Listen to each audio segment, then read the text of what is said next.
Peace and welcome to the Lions Den. Hope everybody have a good week so far. As we get ready to go into the Sabbath, I'm gonna bring y'all some scripts today. I like to come at least once a week and give you something to help you along your walk with the Lord, man. And today's topic is delight thyself in serving the Lord. Delight thyself in serving the Lord. All right.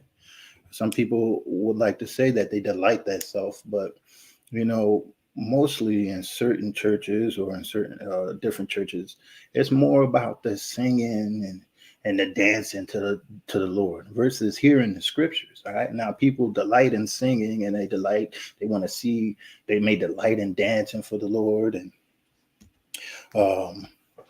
people may like to watch and hear these type of things. But then when it comes to keeping his commandments or his words, that's where they don't take pleasure in that. All right. And that is what's truly going to get you into the kingdom. That's what truly matters. All right. Following his word. You need to delight yourself in following after the word. Right. You need to delight that you're not that you used to be a sinner and now you're on your way to not being a sinner. This is what you need to delight in. You need to delight that you're not a murderer, that you're not a thief, that you honor your mother and father, all right? That you don't commit adultery, all right? That you're not out here stealing, right? That you're not out here bearing false witness. You need to delight in these things. You need to delight in showing love unto your neighbor, all right?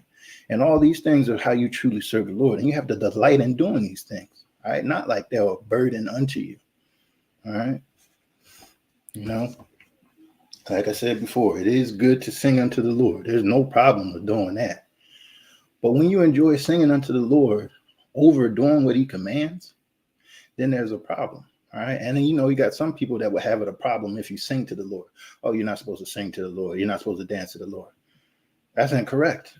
That's incorrect. There's nothing wrong with you singing and dancing unto the Lord. As long as some truth is in the midst of that thing. All right. As long as they're teaching you what you're really supposed to follow after. That it's not all about fun and games and singing unto the Lord, but you're supposed to delight in his word too. All right. This is what you really got to delight yourself in.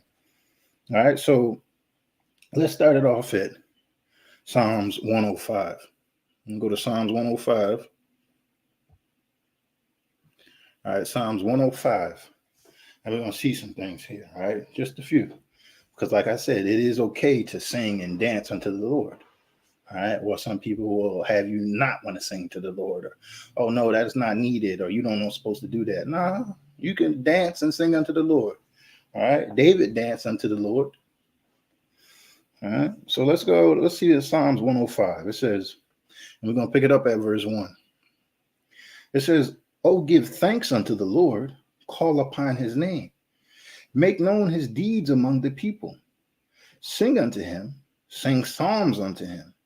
Talk ye of all his wondrous works. Glory ye in his holy name. Let the heart of them rejoice that seek the Lord. All right. Let you be rejoicing here that you're seeking after the Lord. All right. And you can't just only seek after him with dances and singing. All right. You have to really seek after him. You have to search out for what he has said and his words that he's left for you. This is what you got to search out for. All right, then you can get to understand, okay, now I can sing to him. And I know that I'm not singing, I'm not just singing on some, on vain works. All right, upon vain works, I'm going to sing. Like you didn't spend the night out doing all types of evil. And then on the day you go to church, now you're sinning against him. All right, which should be the Sabbath anyway. All right, so it says, glory ye in his holy name. Let the heart of them rejoice that seek the Lord. All right. You be happy in your mind that you're seeking after the Lord. All right. Because in the end, it all pays off. It all pays off for the better in the end if you truly seek the Lord. All right. You can't play the part. You can't just be a hearer of the word. You got to be a doer of the word as well. It says, seek the Lord and his strength. Seek his face evermore. All right. This is understandable for what you have to do. All right. Now, we're not going to be here too long today, but we still going to give y'all some of this word. All right, let's go to Psalms 149.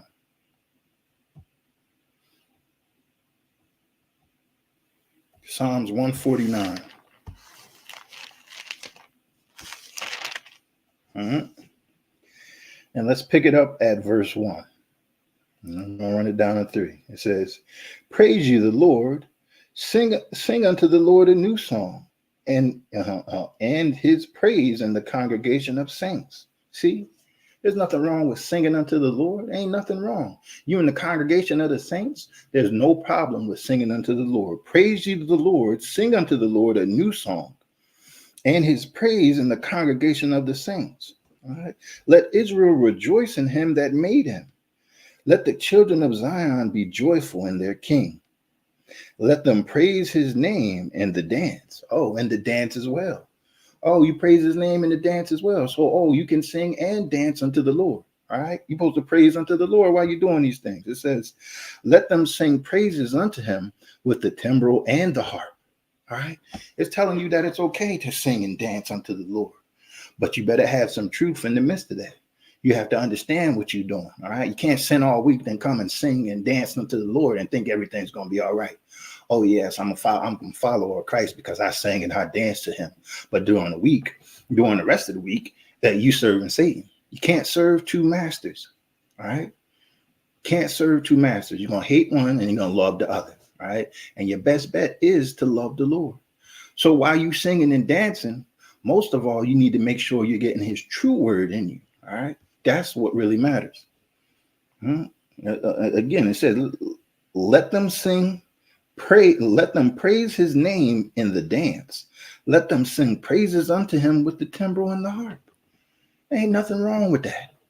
There is nothing wrong with it at all. All right. Let's continue to go on. Let's go to Psalms 1. All right. Psalms 1. It says, blessed is the man that walketh not in the counsel of the ungodly. All right, that's a true statement. All right, very true. You're going to be blessed if you're walking not in the counsel of the ungodly, because the ungodly are going to lead you astray. The ungodly are going to teach you or going to counsel you in the flesh or in fleshly thoughts. And those fleshly thoughts, all right, are going to keep you from being blessed. All right, so you're blessed when you walk not in that counsel. You have to understand who you're talking to and who you're getting information from and who's counseling you. All right. Are they of the world or are they of God? It says, blessed is the man that walketh not in the counsel of the ungodly, nor standeth in the way of the sinners, nor sitteth in the seat of the scornful. But what? Let's take a look at it. But his delight is in the law of the Lord. Okay, so this is what you're delighting in. You're delighting in the law of the Lord, the things that he has commanded for you to do. This is what you take pleasure in, because these things keep you away from darkness. It keeps you out of the power of darkness. All right. Satan he has the power over darkness. Matter of fact, hold your finger here. We're going to go look at it real quick. We're going to go look at it. So you know I ain't saying this stuff on my own. Go to Acts 26. Acts 26, and let's see who has the power over darkness. All right. And we're going to pick it up at Acts 26 and verse 13. At midday, O king, I saw in the way a light from heaven above the brightness of the sun, shining round about me, and them which journeyed with me.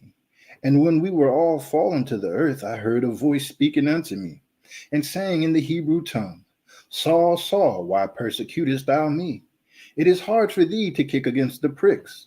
All right. Well, you all know that Saul or Paul, as everybody will have it now, he used to go after the church and persecute them. All right. Persecute them, killing them, locking them up, doing all this stuff.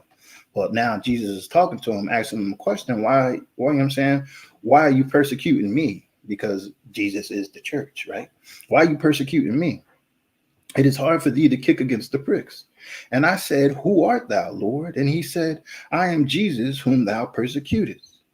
But rise and stand upon thy feet, for I have appeared unto thee for this purpose, to make thee a minister and a witness both of these things which thou hast seen, and of those things in which I will appear unto thee, delivering thee from the people and from the Gentiles, unto whom now I send thee, to open their eyes and to turn them from darkness to light, and from the power of Satan unto God. So I wasn't making none of that up. That's the power of Satan, all right? Darkness, all right? And everything that he wants you to do will keep you in the darkness. Let me go back to Psalms 1. Go back to Psalms 1 now, all right? But look, verse 2, it says, but his delight is in the law of the Lord. This is what you need to delight in, because this is going to keep you away from the power of Satan. Once you understand and you read the law and you hear the law, all right, then you need to be a doer of it. And this will keep you out of darkness. All right, verse 2, it says, but his delight is in the law of the Lord, and in his law doth he meditate day and night. All right, so this needs to be on your mind day and night. All right, day and night. You need to think of the Lord day and night, right? Because when you think of the Lord day and night, he's just always on your mind. All right, and then it says, and once your delight is in the law day and night, all right, that's going to keep you away from that darkness. When Satan's presenting something to you, when he comes to tempt you or try you, all right, to see if you're standing on a strong foundation or if your foundation is shaky, all right, he's going to try you out. He's going to fill you out. But if the law is constantly on your mind, then boom, you know how to cut down whatever he's bringing your way. That's what we all need to focus on, the words of God. And when you focus on them day and night, it's going to help you out. It's going to help you to be able to battle off Satan, which is constantly roaming the earth, looking for somebody to devour. All right. He only got but a short time. So he's out here to get us. All right. He's out here to get us. Anybody that's trying to serve the Lord, he's out here to try to get you. All right. Don't get weak. Don't get weak. It says verse 3, it says, and he shall be like a tree planted by the rivers of water. Okay. When your delight is in the law of the Lord, all right, and it's on your mind day and night, then you shall be like a tree planted by the waters. All right. And you go by any river bank or any place where there's water and there's a tree next to that water, you can see how big that tree gets, how the leaves are real green, and as long as the water ain't polluted and stuff like that, how the trees are real green and the strong branches real strong. All right. This is how you're going to be. All right. That's what the word of the Lord is like a river of water, but you're that tree on the outside sucking up, getting that, have your roots in that water. All right. Then you become strong, and your branches and your leaves will go. You'll be able to produce good fruit. All right. It says, and he shall be like a tree planted by the rivers of water, that bringeth forth his fruit in his season. His leaf also shall not wither, and whatsoever he doeth shall prosper. You want to be prosperous in anything that you do? Learn to follow after the Lord first. All right, then he'll give you all the desires of your heart. But you got to learn to follow after the Lord first. You don't put him second. Once you follow after him first, then everything else comes. Then the true blessings come. Verse 4, the ungodly are not so, but are like the chaff which the wind driveth away. Therefore, the ungodly shall not stand in the judgment, nor sinners in the congregation of the righteous. For the Lord knoweth the way of the righteous, but the way of the ungodly shall perish. I added them last two in there. All right. And that's very true. The way of the ungodly will perish. All right. You don't have that what you need, and you won't take. And if you're not taking delight in the Lord, then you're fooling yourself. And if you say you're serving him and all you care about is singing and dancing, then you ain't following him. All right. You're not delighting yourself in serving him, because it's the law that really matters. All right. It's his words that really matter. His precepts that really matter. All right. Those are what give you an understanding on how to be a better person. All right. How to be a better person. All right? He didn't send his son into the world for nothing, right? Somebody had to die for your sins, but that's for your past sins, not for your future sins. But the law of the Lord is going to help you out so you don't continue to commit those past sins that you once committed. Let's continue moving a little further, right? Let's go to Galatians 5, right? See, now this law and God's words is going to help you so you don't do these things here. Right? Let's see. Galatians 5 and verse 16. It says, "This I say then, walk in the spirit, and ye shall not fulfill the lust of the flesh." All right. And what that spirit is, the words that come out of Christ's mouth. All right. You read that in was it John 6 and 6? I believe. Yes, John 6 and 6. John 6, verse 63. "It is the spirit that quickeneth, the flesh profiteth nothing. The words that I speak unto you, they are spirit and they are life." All right. The words that he is speaking to you, they are life. All right. These are what this is what's going to give you true life if you follow. All right. If is a big word, 2 letters, but still a big word. It says, "This I say then, walk in the spirit, and ye shall not fulfill the lust of the flesh." All right. And we're going to show you what the lust of the flesh is. For the flesh lusteth against the spirit, and the spirit against the flesh. So them two things are at odds with each other. The flesh and then the words of God. All right. Because the words of God want you to do one thing, but your flesh wants you to do another thing. All right, and this is the battle that you must overcome. You must overcome your own flesh and follow after the spirit. It says, "And these are contrary the one to the other, so that you cannot do the things that ye would. But if ye be led of the spirit, ye are not under the law." All right, that's if you be led of the spirit, you're not under the law. But guess what? If you ain't being led by the spirit, man, put 2 and 2 together. It says, "But if ye be led of the spirit, ye are not under the law. Now the works of the flesh are manifest." All right. Now the works of the flesh are brought to light. Let's see what they are. "Which are these? Adultery." All right. If you're doing this, you're not delighting yourself in serving the Lord, especially if you call yourself a servant of God. Adultery. You sleeping with other men. All right, you sleeping with other men's wives. You got a husband. You going out on your husband. You a man. You sleeping with somebody else's wife. Adultery. All right. You can't serve the Lord and do these things. You're not delighting yourself in serving the Lord. You're letting the flesh win.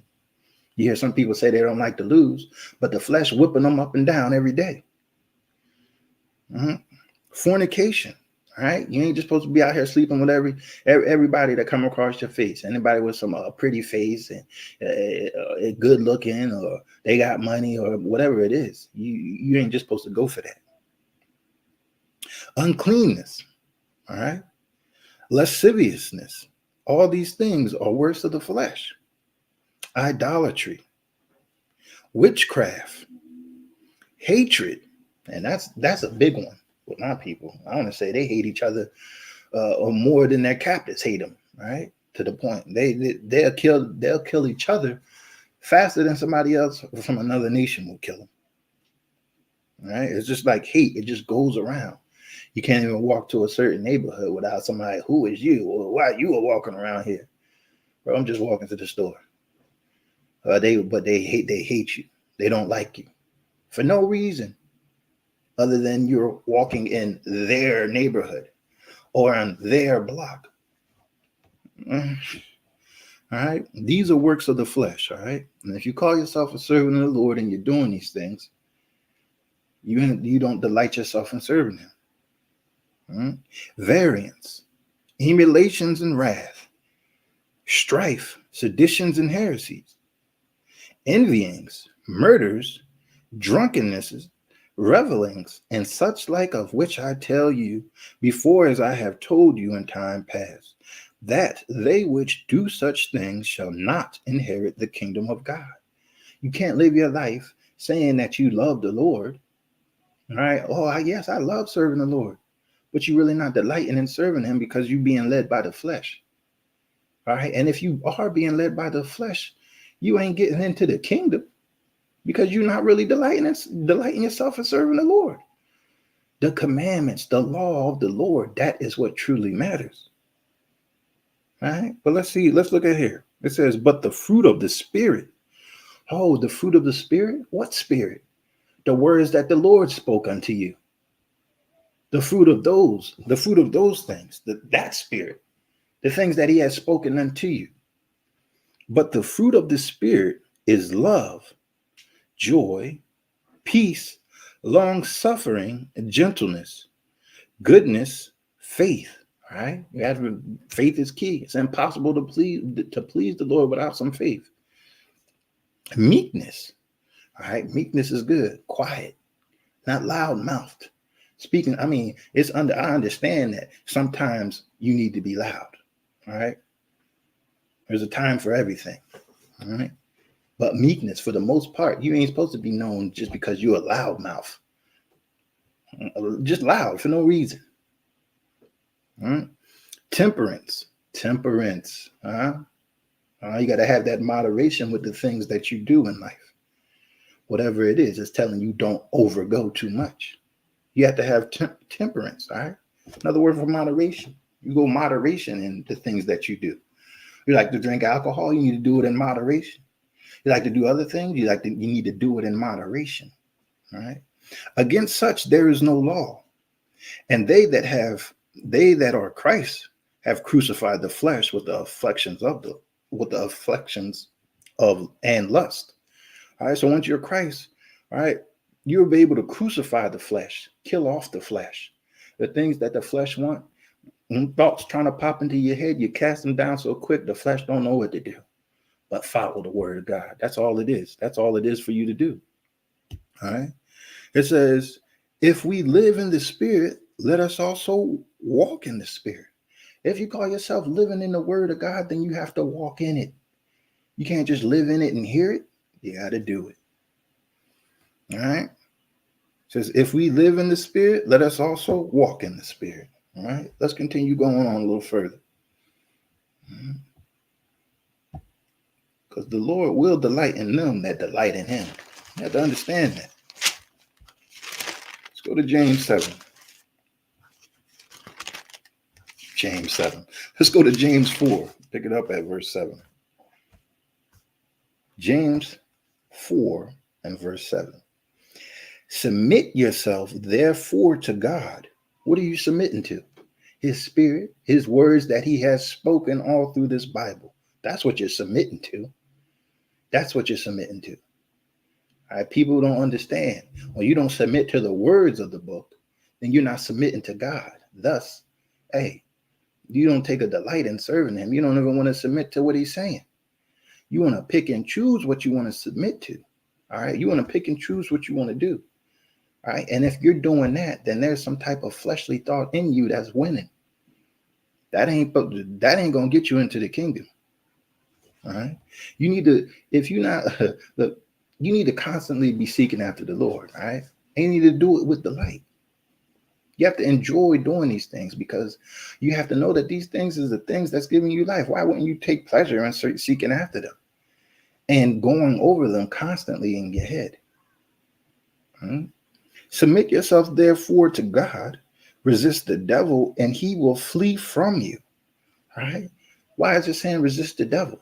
Because the devil is going to constantly tempt you. He's going to put stuff in your face all through the day if he can. All right? That's why you need to be aware of where you're at, people who you're dealing with. All right? Things you spend your time doing. You need to be aware of all these things because Satan walking up and down and he just looking for a victim. He looking for roommates to go with him in the lake of fire. You don't want to be there alone. So you best believe, you ever seen like in a war where somebody be like, oh, you may get me, but I'm taking you, and you with me. All right. Well, that's the same way Satan is. All right. He's in the war and he knows that he's going to lose. He knows he's going to lose. So his thing is to take a few people with him while he's losing. All right. So that's why it's telling you to resist the devil and he will flee from you. Draw nigh to God and he will draw nigh to you. All right. How do you draw nigh to him? By taking heed to his word, his law, his commands that he has given you. That's how you're going to draw closer to him. All right. Cleanse ye your hands, ye sinners, and purify your hearts, ye double-minded. All right. Cleanse ye your hands. All right. Let not your hands take you through sin, man. All right. You sinners, and purify your hearts. Clean up your mind. The way you thinking. All right. The way you think, you have to clean it up. And you have to think the way God would think. All right. And God's way of thinking is all through this book. You read it, and then you put that type of mind on. All right. You can watch a movie about a kingpin and put that kind of mind on and want to do that. You could watch a movie about lustful things and then want to go and seek after that. So you could read a book and take in what you read and let that be your mindset. Let's continue going on here. Let's see what it said to the children of Israel. See what he said to the children of Israel. Let's go to Deuteronomy 28. All right. We're going to pick it up at verse 47. Verse 47. All right. Let's see. Oh, no, we're going to pick it up at verse 45. 44? 44. Yeah, 44. It says,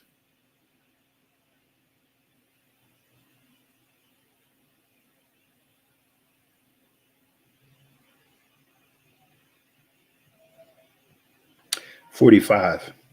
Yeah, no, I got 44 up there. We're going to go to 45. It says, "Moreover, all these curses shall come upon thee, and shall pursue thee, and overtake thee." If you don't know about Deuteronomy 28, they have blessings and curses in them. All right. When you begin off, is telling you how you're going to be prosperous and good off if you follow up the Lord. But then on the backside of that, he's telling you the curses that are going to follow after you if you don't do what he has commanded you to do. All right.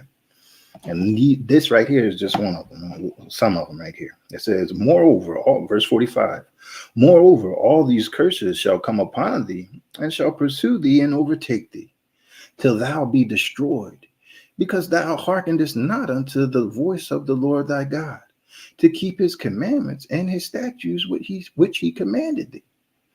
And they shall be upon thee for a sign and for a wonder, and upon thy seed forever."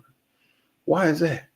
It is because, verse 47, "because thou servedest not the Lord thy God with joyfulness and with gladness of heart, for the abundance of all things." You ain't serving him with joyfulness and gladness. All right.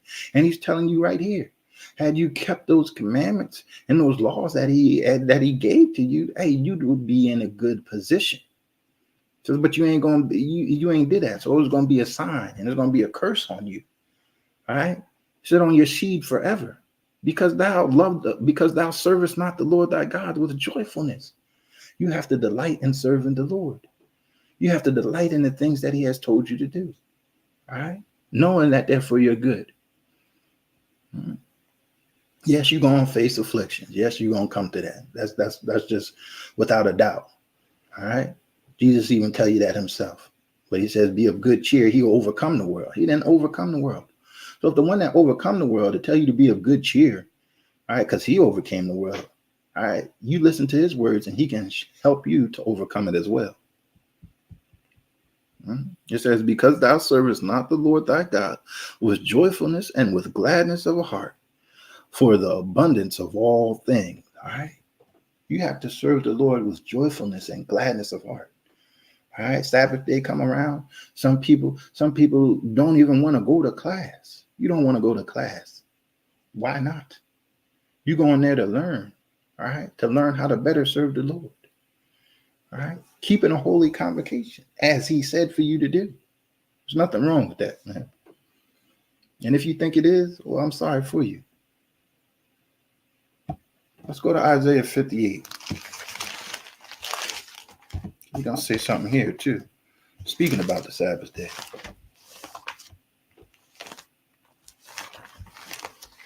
Isaiah 58, verse 13.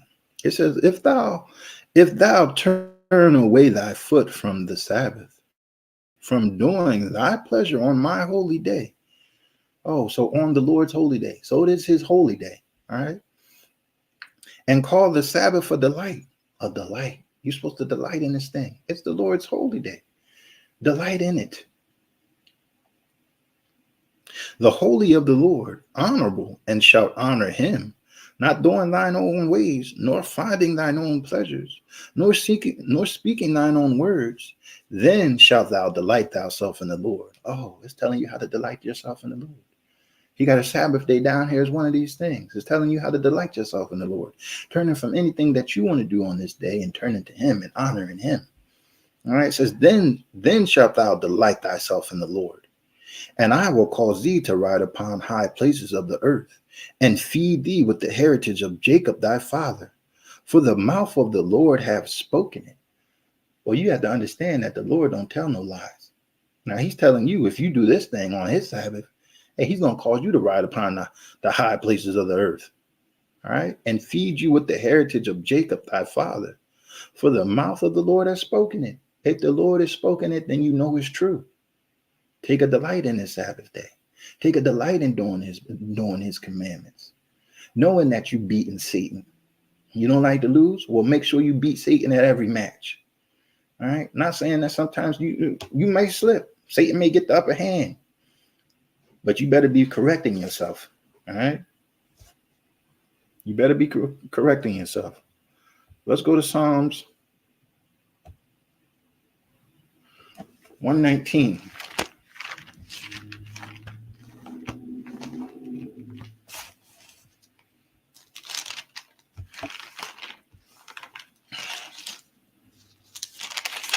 Psalms 119. All right, and we're going to pick it up at verse 14. Let's see.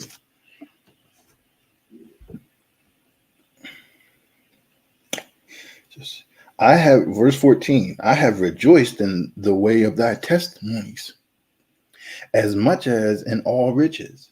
The way you love money, the way you love money, all types of riches, diamonds, jewelry, gold, all this type of thing. You need to rejoice in the testimony of the Lord the same way. The testimonies of the Lord. All right. It says, I will meditate in thy precepts and have respect unto thy ways. I will delight myself in thy statutes. I will not forget thy word. I will delight myself in thy statutes. Huh? The way of living, the way you're supposed to do things. You delight yourself in those things. All right. This is what you're supposed to do. You're supposed to rejoice that you're doing these things. All right. It's supposed to bring good joy to you, knowing that you're beating off the devil, you're beating off the flesh, you're overcoming the world. You're not trying to be a friend of the world, that you're being set apart to be a servant of the Lord. This is something to rejoice in. All right. And let's go to Philippians 4. And this is going to be it for today. Told y'all we weren't going to be here long. But I believe I've given you enough to know what you're supposed to delight in. All right, and how you delight yourself in serving the Lord. Let's go to Philippians 4. And we got one verse here. It says, rejoice in the Lord always. And again, I say rejoice. All right. So rejoice in his words. All right. Not only hearing them, but in doing them. Keeping them always on your mind. All right. Being not a forgetful hearer, but a doer. All right. Keep these on your mind day in and day out. And then you'll be able to delight yourself in serving the Lord. Enjoy what he has given you, his words. Enjoy his Sabbath days, which he has given you. All of them. The weekly Sabbath and his high Sabbath days. Enjoy them all. All right. Doing what he has spoken out of his mouth inside those things. All right. Not going to the Sabbath and doing whatever you want to do. All right. But following after the Lord and following after his words. Following after his spirit. That's what truly matters. All right. I thank you. And man, give all the praise and glory to the Most High God. Until I see y'all again next week, Lord willing. And man, have a blessed Sabbath and a good rest of y'all week.